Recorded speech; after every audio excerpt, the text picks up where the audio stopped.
A storm of criticism hit Aston Martin after the pre-season testing series in Bahrain ended with results that fell far short of expectations.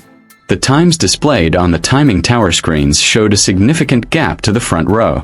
4 seconds off the leader of the long-run simulation stage wasn't just a small margin. It looked like an alarm bell. But behind those numbers lurked a surprising decision by Newey that could actually lay the foundation for an internal revolution at the Silverstone-based team. At first glance, the AMR26 didn't appear ready to compete in the new 2026 regulations. The car appeared nervous during mid-speed corner transitions. Tire degradation in several long stints was unstable. There were instances of time lost due to power unit issues, and mechanical program testing was disrupted on the final day. Frank statements emerged. Pedro de la Rosa admitted the team was slow. Lance Stroll bluntly mentioned the 4-second gap. Even Fernando Alonso, renowned for his rational reading of technical situations, stated that they were starting the season from a disadvantage. But Formula One isn't a sport that can be judged solely by the headline timing sheet. There's a substantial technical context shaping this story. Aston Martin's new wind tunnel only became fully operational for the development of the 2026 car in April of last year. In the F1 development calendar, 4 months is a full concept validation cycle. This means hundreds of aerodynamic runs that weren't conducted earlier, thousands of data points that hadn't been cross-checked, and various design philosophies that hadn't been fully fleshed out or confirmed. When Newey officially took over technical direction, he didn't inherit a mature platform. He inherited a project with limited time and huge ambitions. In such circumstances, the approach of an elite designer differs from that of a team simply chasing the fastest preseason times. He didn't chase small details. He locked in the architecture. Architecture means the foundation, suspension philosophy, cooling layout, gearbox packaging, side pod volume distribution, and even the weight distribution window for the entire season. For the first time, Aston Martin built its own gearbox and rear suspension, no longer relying on Mercedes components. These changes weren't cosmetic. They completely transformed the aerodynamic platform. The way air flows into the diffuser, the character of the rear flow expansion, the anti-squat response during acceleration, and the anti-dive stability during braking all depend on this structure. If the correlation between wind tunnel data, CFD simulations, and actual on-track behavior isn't fully synchronized, then instability in mid-speed corners, as seen in Bahrain, is a predictable consequence. It's not a conceptual failure. It's a phased correlation. The second factor complicating the situation is the power unit.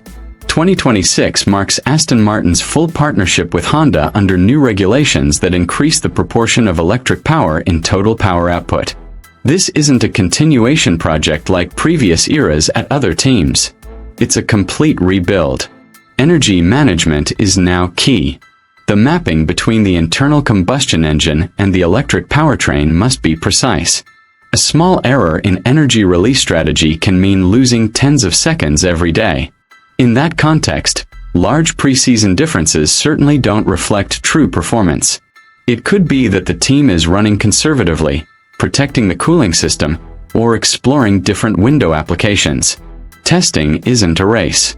Testing is an experiment. One crucial moment in Bahrain occurred not on the track, but in the debriefing room. Pedro de la Rosa described how Newey led the technical discussion after a difficult day.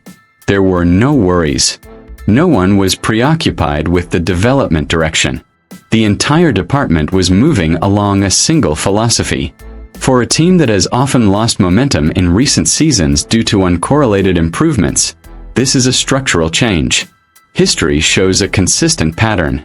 At Williams, McLaren, and especially Red Bull Racing, Newey's car designs rarely dominate on day one. But once the technical foundation is locked in, the development curve becomes brutal. Each upgrade package piles up efficiently. There's no wasted direction. Fernando Alonso understands that pattern. I've experienced firsthand how a car with a strong foundation can evolve over the course of a season. When he says it's not about Newey forgetting to design the car, it's a statement based on experience. Alonso's confidence in the chassis sounds absolute. His concerns are more about power unit integration, an area that requires cross-company coordination. From a strategic perspective, the Aston Martin project isn't a one-season project. Lawrence Stroll is developing a long-term vision, a new factory, state-of-the-art facilities, and with Honda, as well as the hiring of the most successful technical architect of the modern era. These are all structural investments, not short-term gambles. It could be that 2026 isn't the year to immediately challenge for the title. It could be a year of major synchronization, unifying gearbox philosophy with aerodynamic direction, aligning suspension kinematics with the floor sensitivity of the new generation car, and optimizing the balance between drag and electric deployment. There are also indications that the Melbourne specification will be very different from the initial configuration seen in Barcelona and Bahrain. This indicates that the evolution of aggressive concepts is already underway. Teams will only dare to make major changes if they feel they have understood the root cause.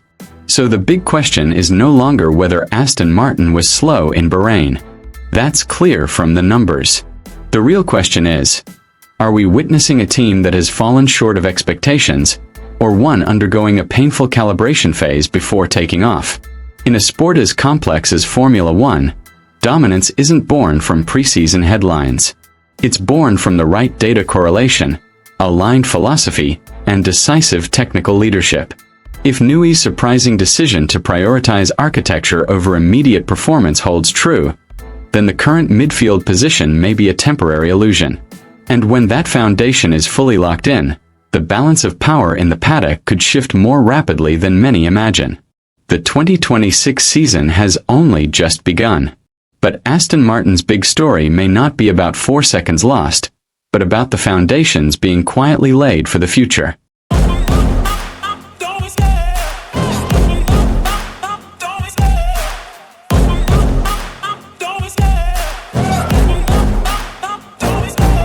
Love the chase and the hunt, and I set the pace when I'm running. I always take what I want and I always give it 100. Don't need a bank, no I'm funded. Play the game like it's nothing. I'm always thankful for something. Don't take for granted, stay humble. Now wake up!